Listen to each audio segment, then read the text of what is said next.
pest problems. Dr. El Damir's expertise includes insect identification, pest prevention strategies, and integrating research into real-world solutions.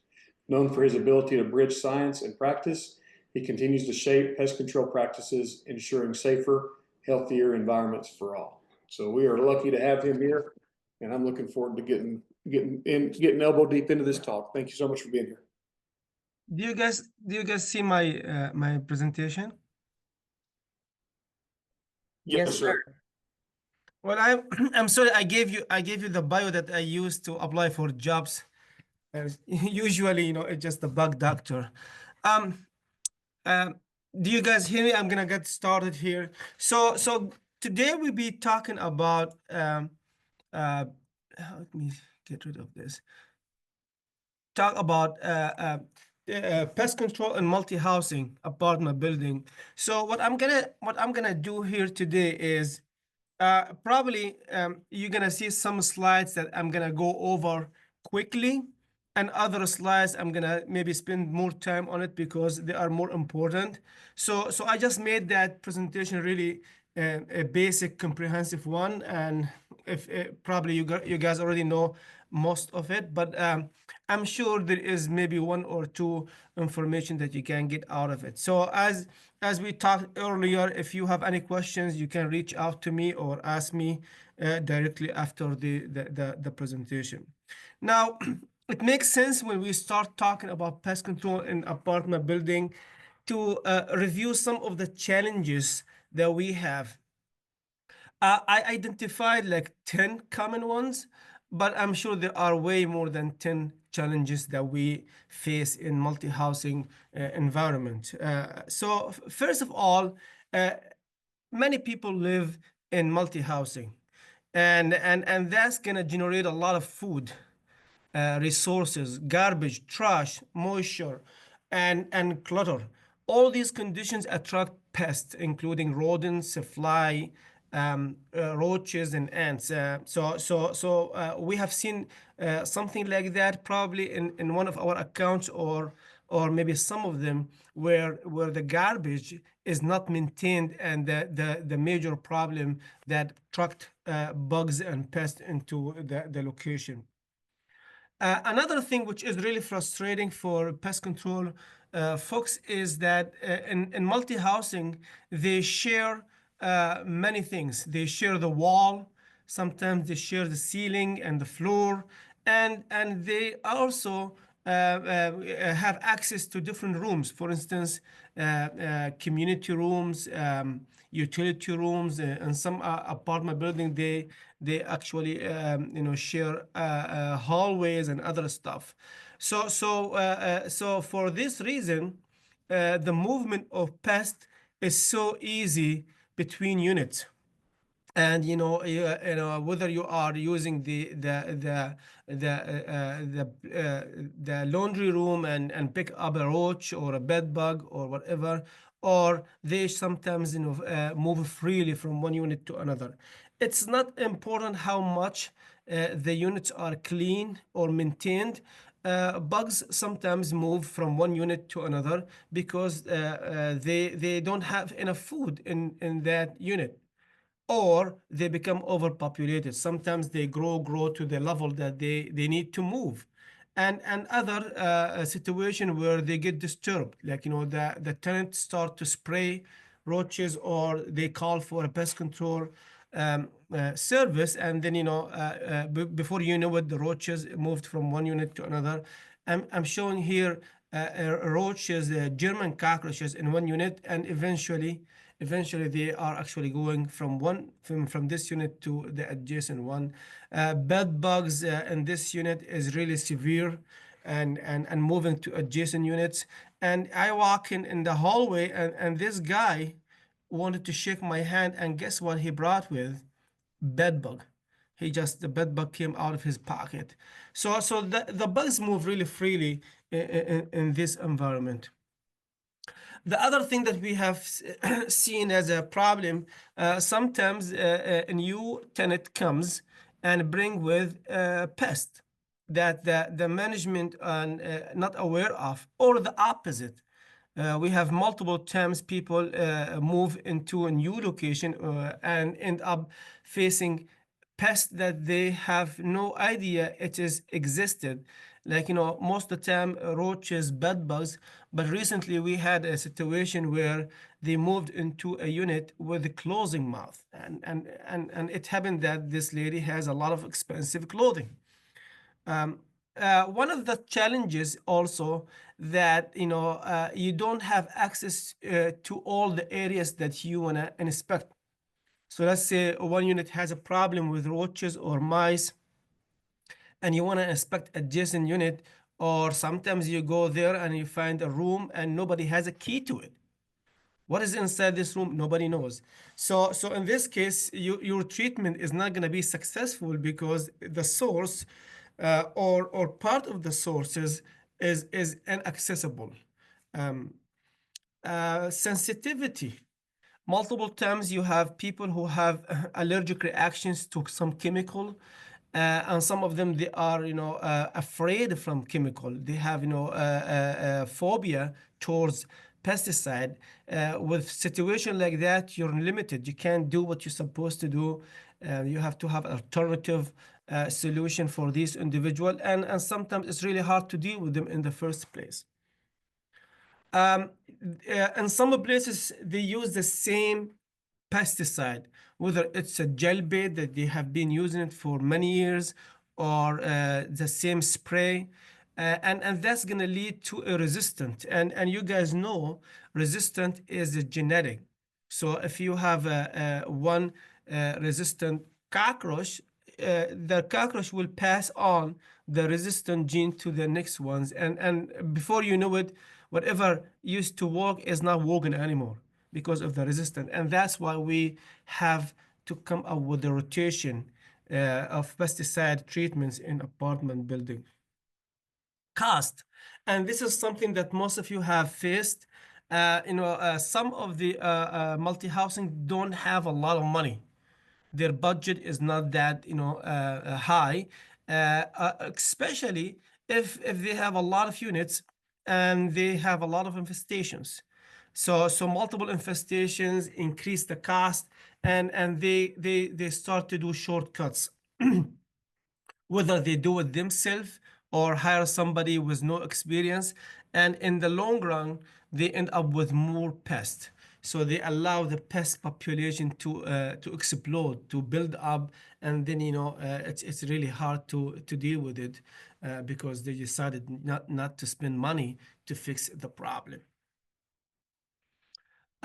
Did Sometimes the tenants don't have, or residents, they don't have knowledge how to deal with pests. So they don't do it purposely, but they don't really know how to keep pests away, or to prevent themselves from getting exposed to pests. They leave pet food outside, and sometimes they just themselves spread the infestation without knowing. This is very important, and this is one of the slides I'm gonna put some emphasis on it. Do-it-yourself products used in multi-housing. One of the things that I do in Minnesota is that I work with the law office. They call it financial aid, whatever they call it here. So for the last 20 years, I have been involved in many lawsuit cases, most of it mice, bed bug, roaches, and sometimes ants. But every time there is a case and involved that self-treating, the tenant loses the case, because what happened is that whatever they use, it really interfere with the professional treatment. And that's a key things to remember. So you need to always remind your customer, the tenants here, and everybody that they're not supposed to use any do-it-yourself products, because they are, first of all, ineffective. The other things, they sometimes they hurt themselves. I'm gonna provide some slides about that, and also it's gonna spread the pest to locations that it's really hard to deal with it, inaccessible places. So that's what very important to remember. People have different tolerance to pest. Some people have low tolerance to pest and they always want too much treatments, a lot of treatments. They always calling, asking for inspection, treatment, and so on and so forth. And other people, the opposite. They have high tolerance and they don't think that they really need to even report the infestation. So dealing with two different tolerance levels can be very annoying and disturbing to the pest control professionals. In general, I just made that slide just for fun. Most people don't, I'm just trying to have a graph for how much people tolerate bugs. And nobody tolerate bed bugs. See that, a lot of people don't tolerate bed bugs, but I do have example where people actually breed bed bugs. That's exception of the rules. Rats, mice, spider, fleas, ants, silverfish. I don't see a lot of people complain about silverfish, but they do.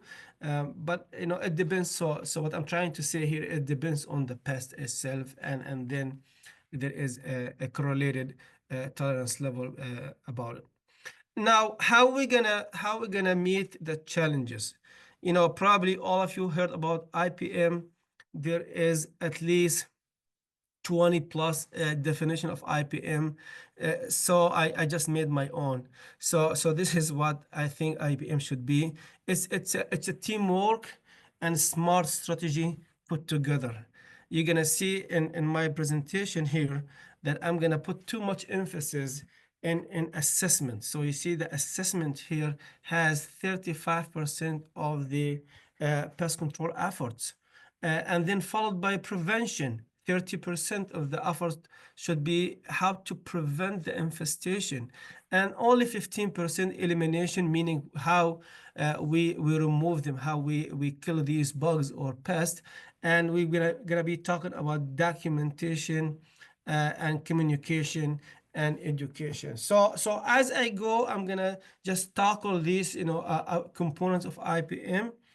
I'm gonna start with assessment. Assessment means that you have to do a couple of things. First of all, tenant interview, ask them questions. You have to do a thorough inspection, and the inspection should be indoor and outdoor, and monitoring. The monitoring is something missing in our industry for some reason.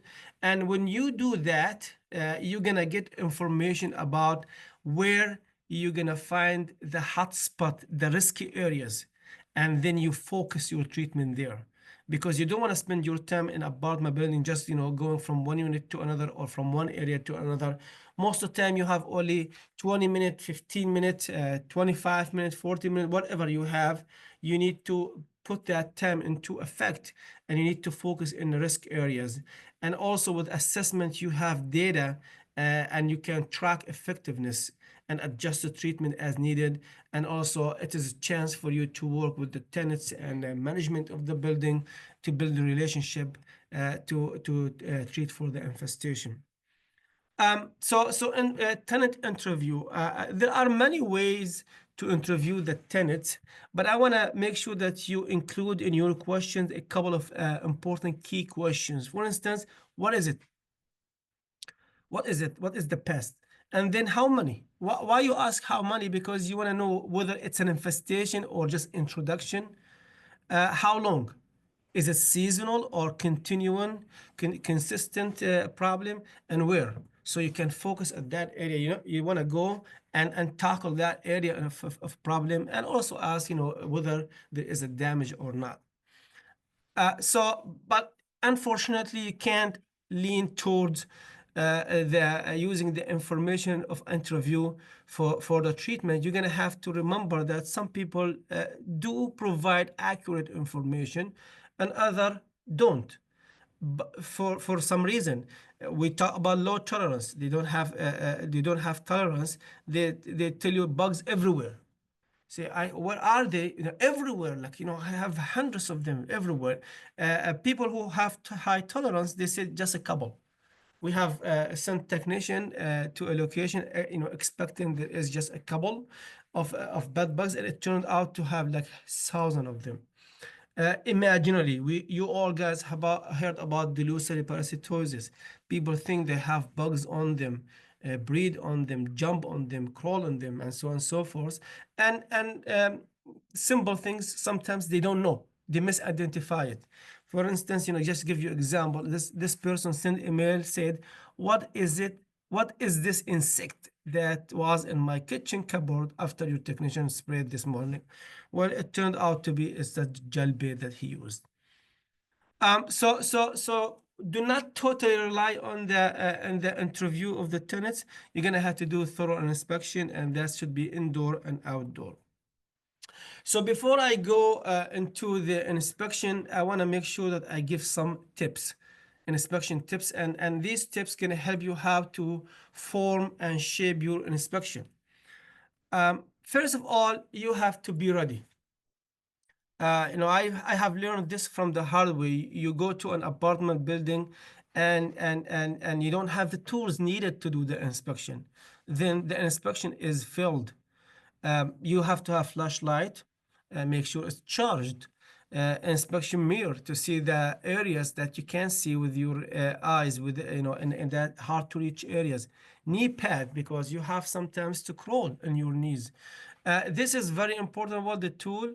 Like they say, you are as good as your tool. Sometimes you need to open an outlet. You need to remove a screw from the back of things, and so on and so forth. You need that tool, to be able to do so. Gloves. You could expose yourself to unsanitary stuff, or there's a lot of reasons to wear gloves, like risk of getting infected with disease or so on and so forth. Um, you have to have something to write on, because it doesn't matter how much you remember. If you have the very interesting and strong memory, probably after 1 month you forget the detail. You need to write something down. You can use your phone or tablet, whatever available for you.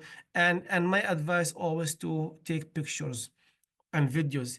For some reason, people react to videos and picture much better than reading a report. So when you show them the problem, what is it and how bad is it, they tend to jump on it and fix it. And protect your head and ladder. Multiple times we needed to inspect an area above our head, and we have no ladder. That's going to be a problem. Okay. So basically, gonna have to understand some kind of basic biology and identification of the major one. Why? Because if you know what is it, you would know how they spread, where they like to hide, and then you go and find that area instead of wasting your time and inspecting every single inch in that unit or that location. And also understanding the basic biology and habits, it helps you to target your treatment where it is effective. Like you deliver your treatment to the roaches, you deliver your treatment to the mice, and so on and so forth. And that, of course, is going to make your job easy and fast and save cost. So one of the things that I recommend, that you should have resources to help you remember, the biology and basic identifications of common pests. Even if you are experienced technician, sometimes bugs look the same. Even with me, I have 30 years of experience in entomology, study bugs all my life. Sometimes I have to refer to some things. So I advise you to make sure that you have your SOP, standard operation procedure of your company, trusted industry field guides. They have a lot of different resources, good pictures, good information about them, about their habits, and so on and so forth. I'm just gonna go quickly, because this is not the scope of this treatment, about the major pests that we may encounter in multi-housing. The reason I'm talking about it is just to make, if you want to have the list or the SOP or whatever, you need to make sure that you include these pests. German cockroach, wherever you go, this is one common problem in any multi-housing worldwide. mice, bed bugs, ants, store product insects, and sometimes flying insects, especially flies. So German cockroach. This is just a recent video sent to me by one of our technician. Somebody was actually replacing a sink and end up with a lot of good video of German cockroach life stages. They like it. They like the kitchen, the secondary bathroom, warm, moist places. Um, a house mouse, we have a lot of people confuse a house mouse with baby rat. The house mouse tail is longer than the head and the body combined. We have a lot of deer mice in Minnesota, and I'm sure there are a lot of deer mice elsewhere. We talk about deer mice frequently because they are involved in many diseases. We heard about hantavirus these days, Lyme disease, and so on and so forth. Deer mice has the white belly, whereas the house mouse, the entire body have the same color. Bed bugs used to be a big problem in the last few years. Now slowing down, and we have seen increase in bed bug in the last year. Big problem here and worldwide. Ants, a lot of ants. There are different ant species in every area. Probably there are ants in your area different than ours, but most of them a nuisance and very common in apartment building. The carpenter ants, destructive one, damage wood, pavement ant. Usually, if they nest under the slab of the house, they will be continuously showing up in structure. And feral ant is an indoor species, and so on and so forth. This is interesting. I would also recommend that you have some information about storage product insects. Probably the most common one that we see in apartment building is the Indian meal moth. It's very easy to differentiate this moth from other moth. Half of the wing tan and the other half is brownish. But the larva is unique. If you look at the larva, you see like three colors together. You see the brownish, the pinkish, and the greenish. So it's very destructive larva, and they are really interesting when they spread. Like I had colony in my office when we moved to a new building. I found a lot of cocoon behind pictures that I use for training. It is very interesting to see how much they can spread and become problem when they are mature. Closed mouth, the webbing closed mouth and the case-making closed mouth, for some reason become a problem and common in apartment building. You need to find the sources, and sometimes there is one source, or sometimes many sources for them. And recently we found them actually breeding in dead rodent, like the fur of dead rodents. Cigarette beetle, drugstore beetle, black carpet beetle, varied carpet beetle, warehouse, and the star-toothed green beetle. These are the major ones, and I will add to it also some of flower beetle, like confused flower beetle or red flower beetles. Flies. Small flies common in apartment building. Usually, when they have small flies, it is an indoor condition. Like there is a decaying organic matter in indoor, and then you're gonna have to find it. Sometimes it could be simple. Sometimes that's involved digging and busting floors and so on and so forth. Red eye fruit fly usually ripen fruit. Dog-eye fruit fly, they breed in a drain and garbage advanced stage of fermentation. For the fly, they breed in decaying organic matter, and drain fly, they breed in drains, sewer. Fungus gnat, they usually come from outdoor, or if the tenants have live plants. And even here in Minnesota, sometimes I remember 2 years ago, in the middle of January, it's below 20, and I have like hundreds of them in my house because we bought the dirt. Usually I go and dig the dirt and plant. But when I bought the dirt, the dirt brought with it the fungus gnat eggs, and I had them year round. A blowfly, housefly, filth fly in general, usually if they are indoor, the source of infestation is outdoor. They come from outdoor. My third tip is to check out of sight areas. Sometimes they have crawl space or attic space, and depending on the location, and these places tend to be forgotten. Nobody inspect them, and they become storage or source for rodents and insects and other stuff and wildlife. So I advise to check with the building management or maintenance people to find if there is a crawl space or whatever. The other tip is to have an inspection checklist. And this is going to help you to focus on important and at-risk areas. So make sure that every time you check this area, every time you have an inspection, whether you do it monthly or quarterly or annually, whatever, you inspect these areas. Again, this is another tip. I do that. I form a pest calendar. If you have a pest calendar, then you would know that at particular time of the year, you're gonna be seeing particular pest, and you prepare for it, and you prepare your customer for it. Um, Indoor, outdoor pest risk areas.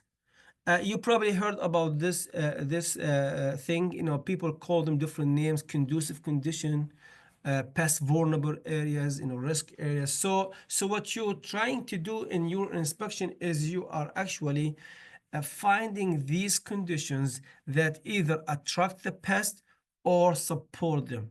So sometimes you have conditions that the pest use as cues to enter into an apartment building, and other just give them the food and water resources to attract them. So I'm gonna go over some of important ones that you need to look at. Entry point. Start from the exterior.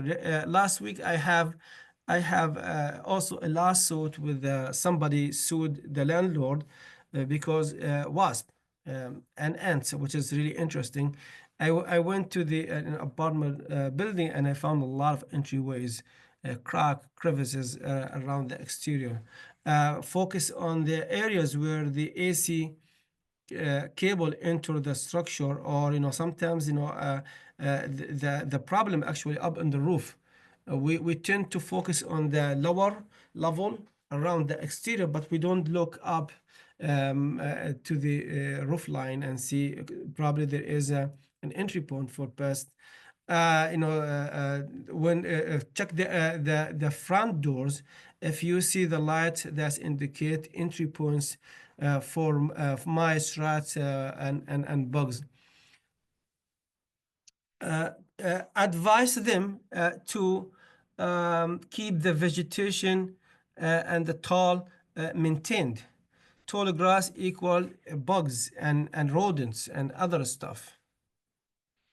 Standing water. If the facility near a pond or standing water, they're gonna get a lot of mosquito, midges, and all aquatic insects.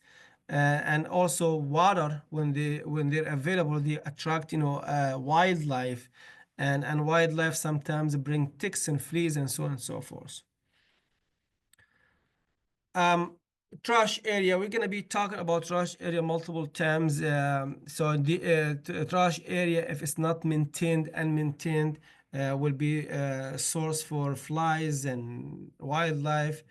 Sometimes other roaches that lives outdoor, and of course, if they have trash room, you see ants around it. Like here, this is a pavement ant around the trash room in one of the trash area in apartment building.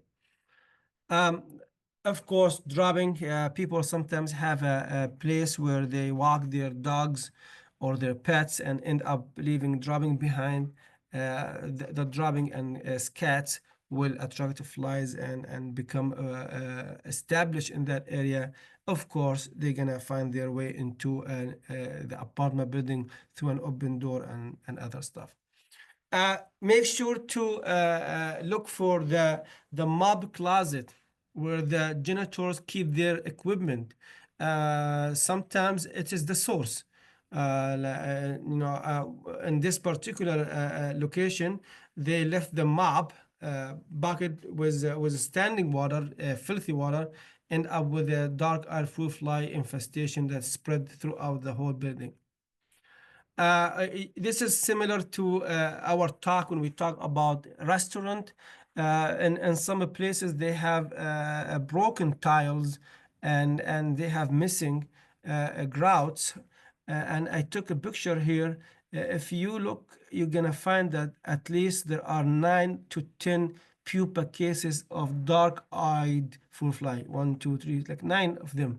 And you guys know the math. Every single one of them, the female produces 500 eggs in 2 to 3 weeks. So anything. So if we have here 9 of them or 10 of them, the sex ratio is 50-50. You end up with thousands of fruit flies. Standing water and leak is a major thing in apartment building. I just was 2 weeks ago in a unit, and it has leaks. And guess what? The ants in that unit is just there. They just build mounds here. Um, Tenants usually leave food of their pet outside, or they don't have a good practice to keep their dry food, and they either come infested or they get infested and then become source for infestation that may spread throughout the whole building. Clutter.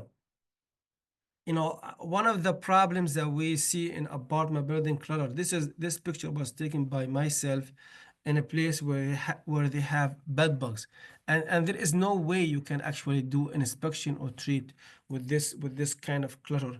And of course, every single adjacent unit infested, the up below around all infested with bed bugs because this unit has a clutter.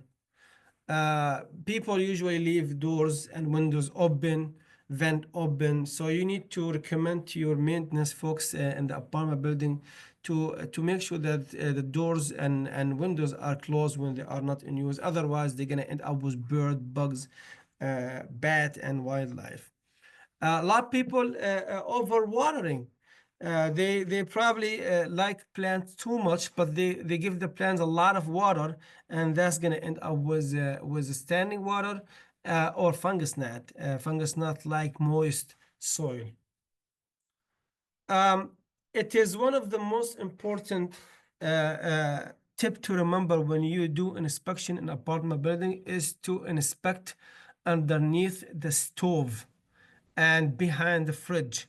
So if you look at this picture here, you're gonna find that this stove, when you remove that, kick panel, whatever they call it, there is a runway of mice, and this is the mice actually going from here to everywhere in that unit and adjacent unit behind the fridge. Every time I take a case where somebody sues somebody else for roaches, the first thing I do, I pull the fridge and I see roaches. The last one, actually, here there is always a cover. So what I saw the technician actually putting some bait, squeezing some bait without removing the cover, and that's ended up to have not enough treatment. The minute I removed the cover, there were like 3 German cockroaches crawl out of that motor housing compartment, whatever. So you're gonna have to invest on removing, invest sometimes to remove the cover. Otherwise, you can't see, even if you put some dust or or bait in here without removing the cover, that's not sufficient to deal with the infestation. So we talked about inspection, and inspection sometimes not enough because you need skills. You probably you're probably dealing with infestation at the time where the pest not active. Most insects are nocturnal, meaning they are active during the night. You somebody complain about roaches or bed bugs, you go there, nothing. So you have to rely on monitoring. And I did mention in the beginning of my talk that in our industry, we don't put too much emphasis in monitoring in apartment building. And that's something wrong. We need to start to think about it because monitoring devices work for us 24/7. If there are nocturnal insect, flying insects at night, they will be attracted to some of these monitors, and we can get information and data that we can actually make a trend analysis of it. I'm not gonna go in details with this one. It's very common sense. Common rodent monitoring tools in multi-housing, bait stations, tamper-resistant bait station, outside to monitor pest rodent activities. They need to be secure, need to be fastened.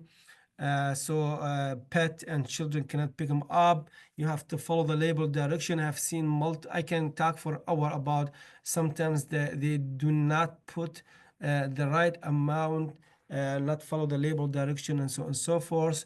They can be used inside, and you can place actually traps inside them or glue boards.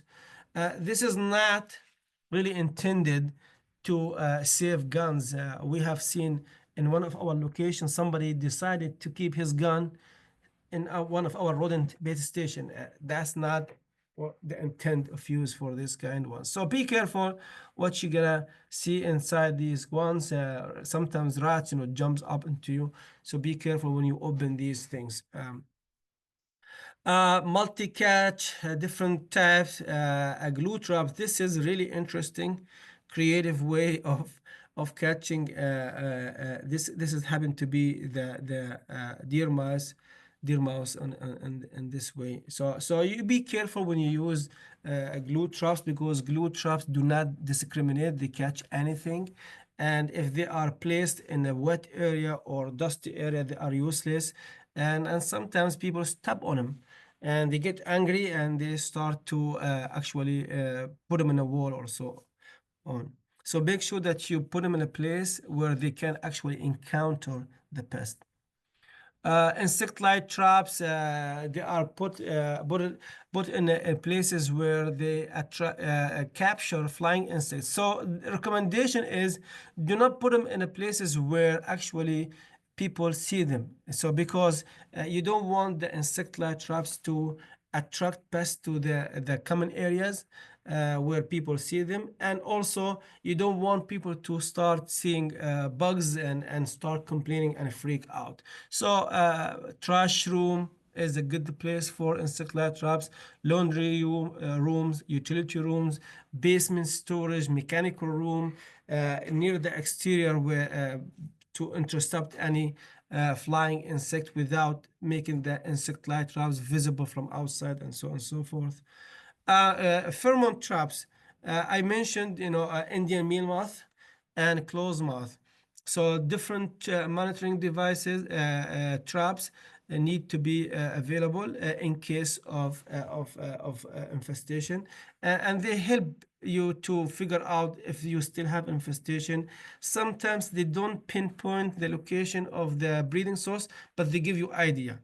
If you capture like this one, multiple of them in one closet or near an area, it indicates that the breeding source nearby.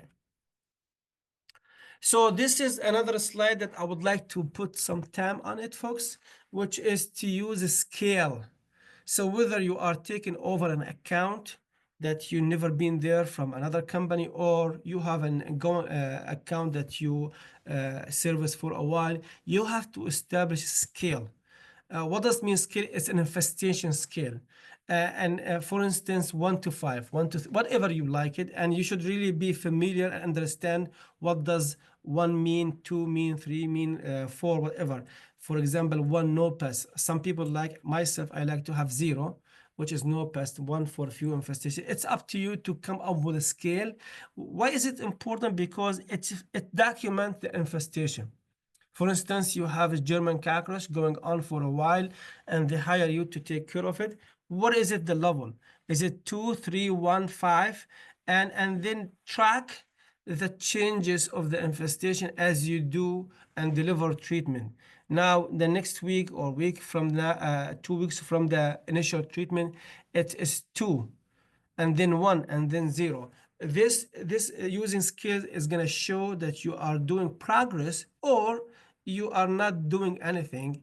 In this case, you have to adjust and tweak the stuff that you are doing. Otherwise, you end up losing money in your contract, because if you're going to end up coming frequently to a location while it's cheap, it's going to be a very burden for the technician and the manager and the owner and so on and so forth. So using scale is very important and give you transparency.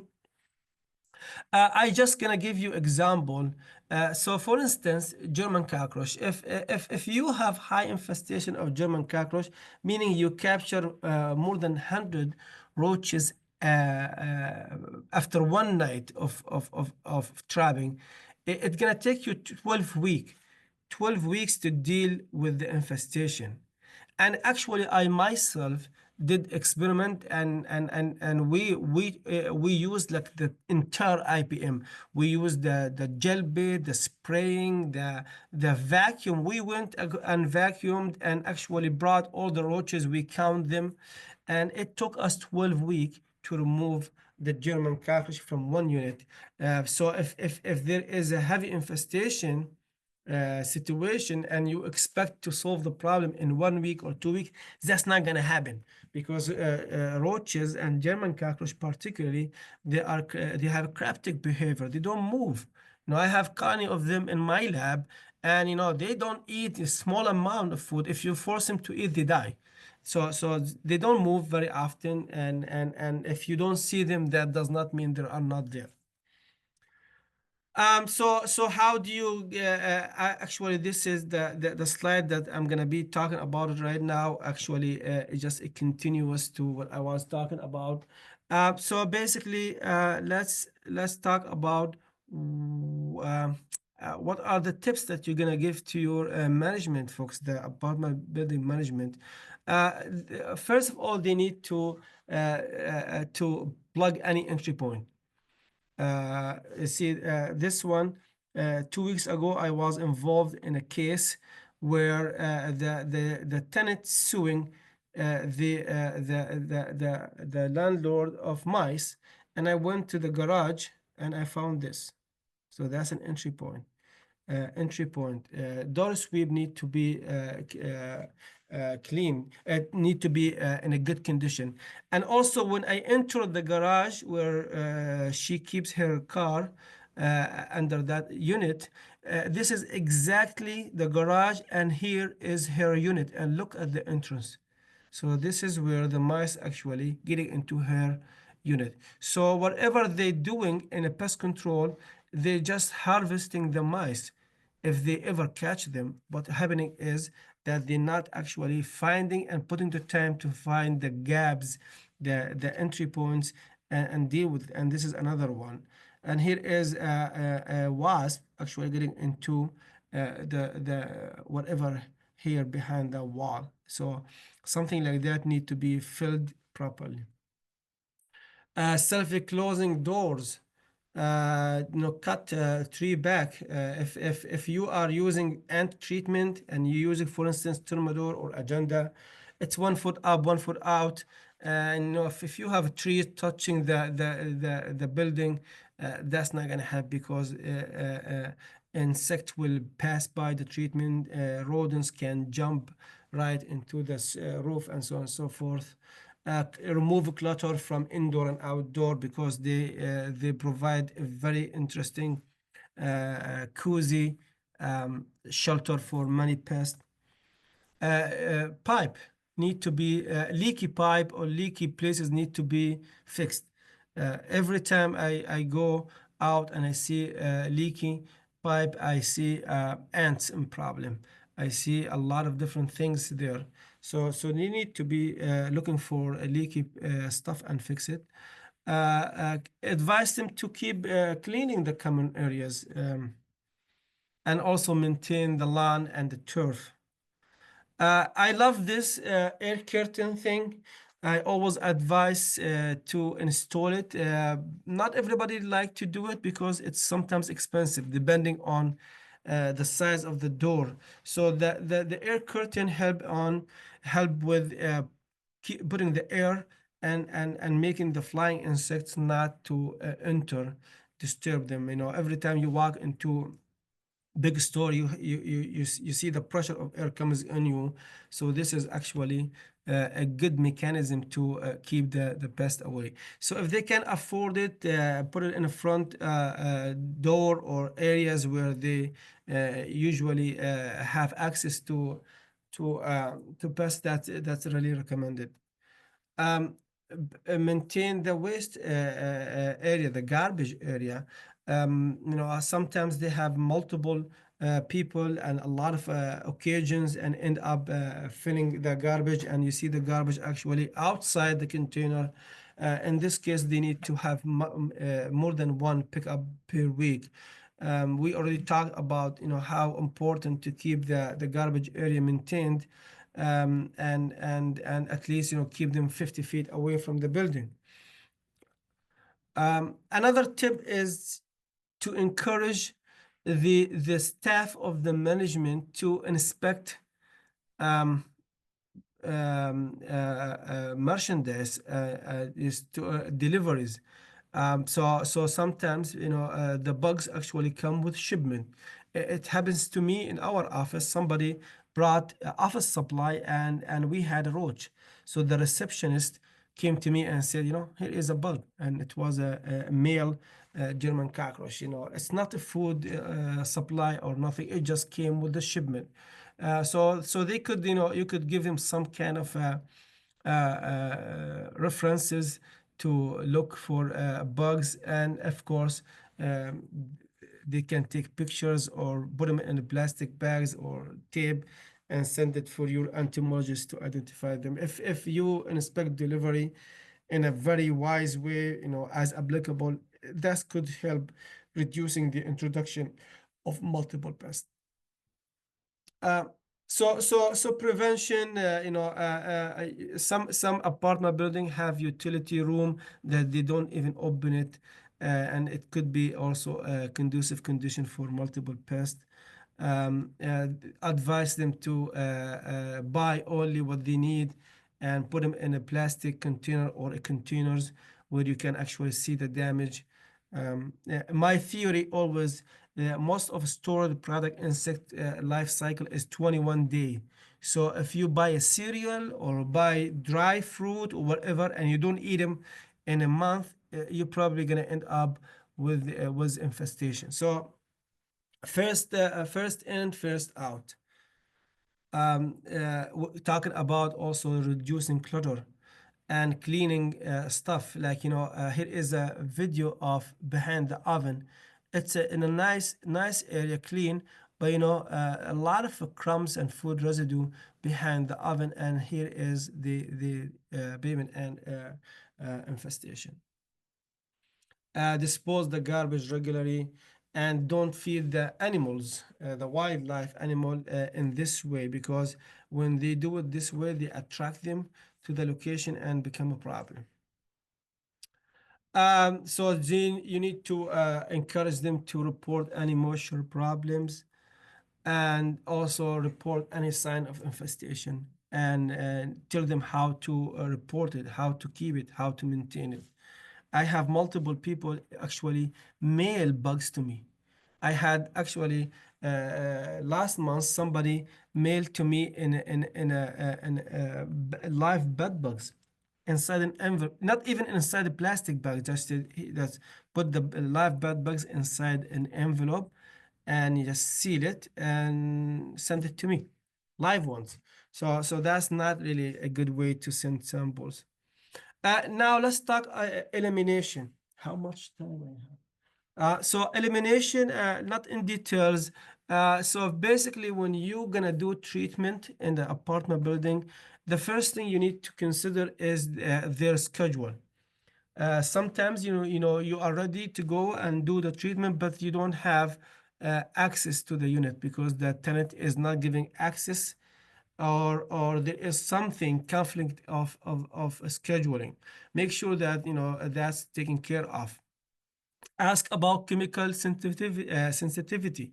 You don't want to go there and you're planning to use a certain product, and then you find out that you can't use it. And if you do use it and they were not at the unit, and then you start to have these emails and phone calls and a lot of stuff. So ask about the sensitivity upfront, and be ready to be flexible and not necessarily always use chemical. You could use something non-chemical. Sometimes it's just plugging the hole, or and using trap fix the problem.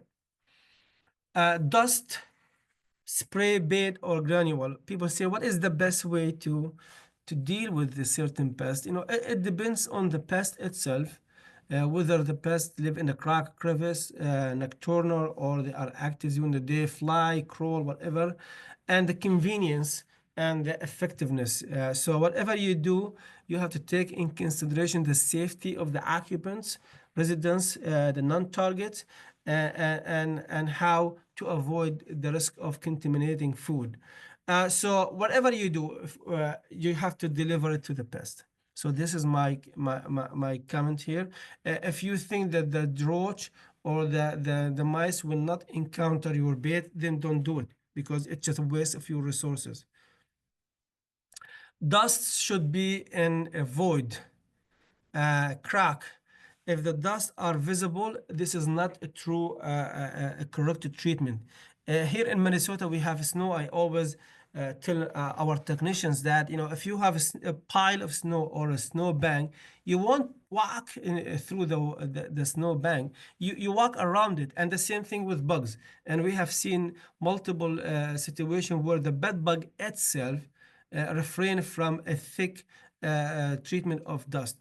So just go around it. Roach is the same thing. And here are some example of apartment building. The tenant actually put in the boric acid, the diatomaceous airs all over the places, and that tended to actually spread the bugs away from the common areas where they actually hide and become a bigger problem. Gel baits need to be used also in areas where ants or roaches encounter them.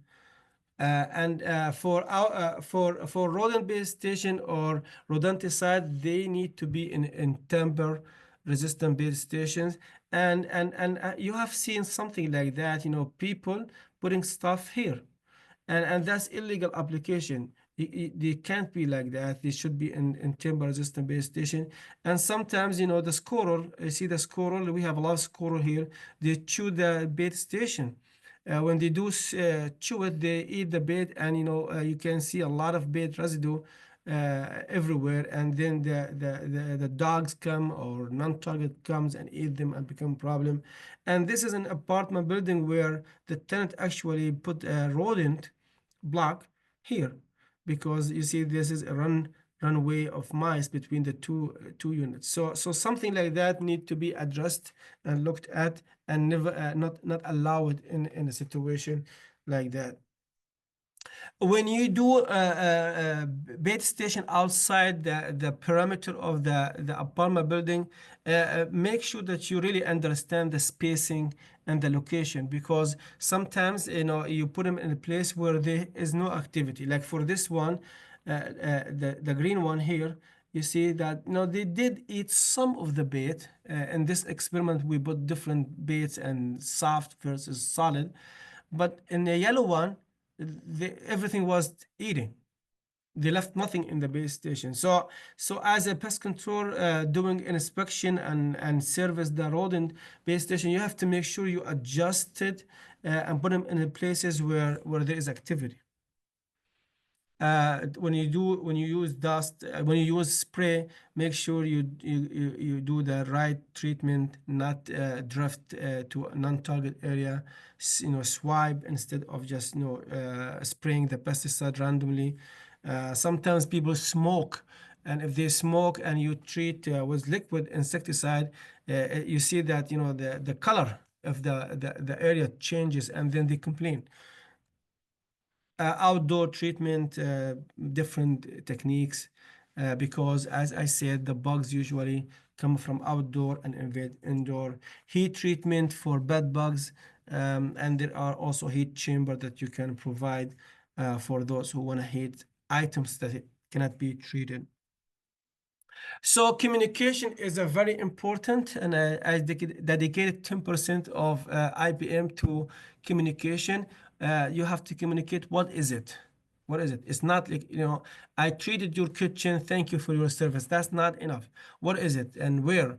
How to prep?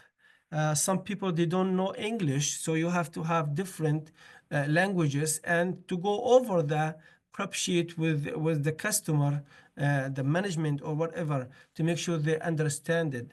As I said, take in consideration the scheduling of the tenants, a treatment expectation. I showed you a slide where a treatment for roaches is not gonna do it in 1 week or 2 weeks.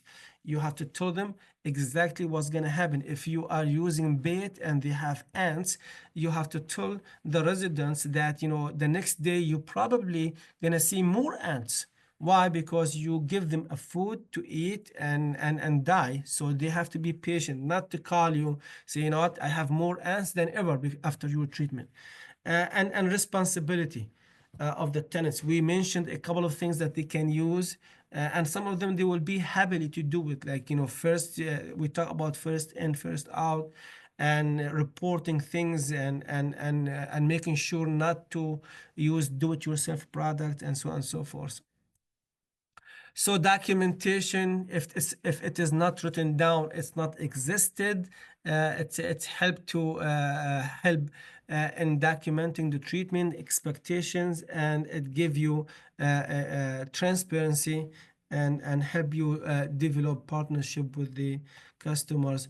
Now, how do you educate your tenants? It depends on your company.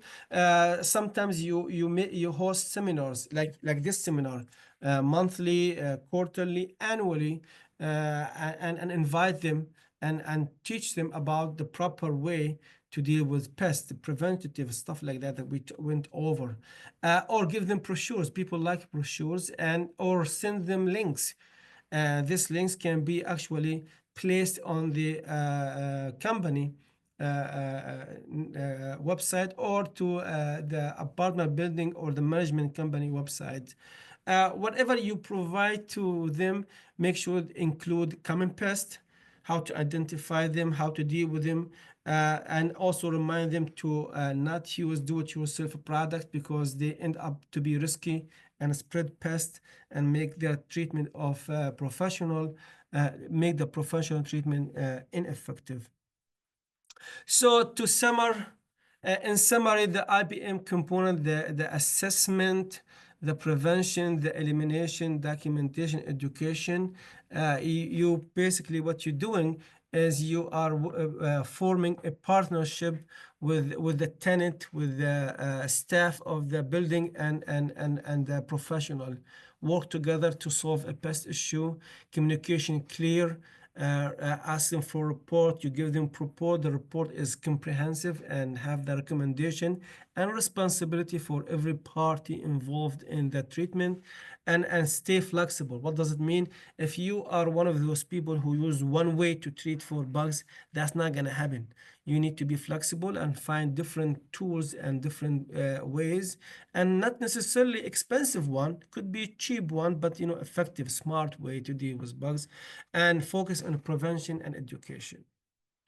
With that, I conclude my presentation. I did go quickly. I want to make sure that I stick with the time. If you have any questions, please just bring them. Well, thank you so much for jumping in today. You covered so much ground today. You really hit it on different ways of getting bed bugs, and getting them by mail is a new one for me. So Yeah. Anyone, if you have questions, you can just unmute. I've given everyone access to talk if you have questions.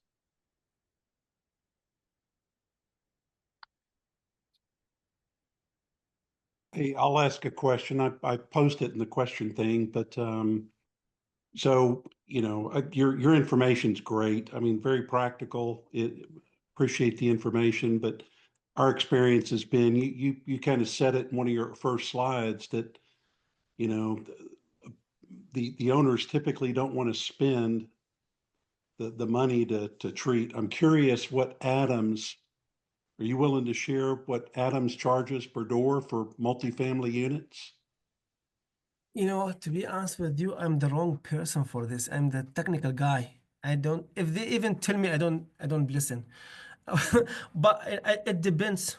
It depends, to be honest with you. And since we start to use the scale thing, the level of a station, that's really helped in adjusting the pricing. So I don't know. It depends on how many units and the frequency of stuff like that.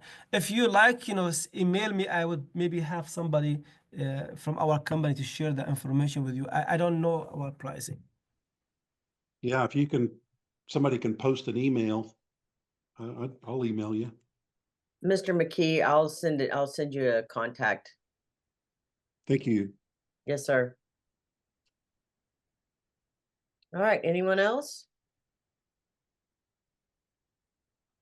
All right, well, Well, Dr. thank you. We really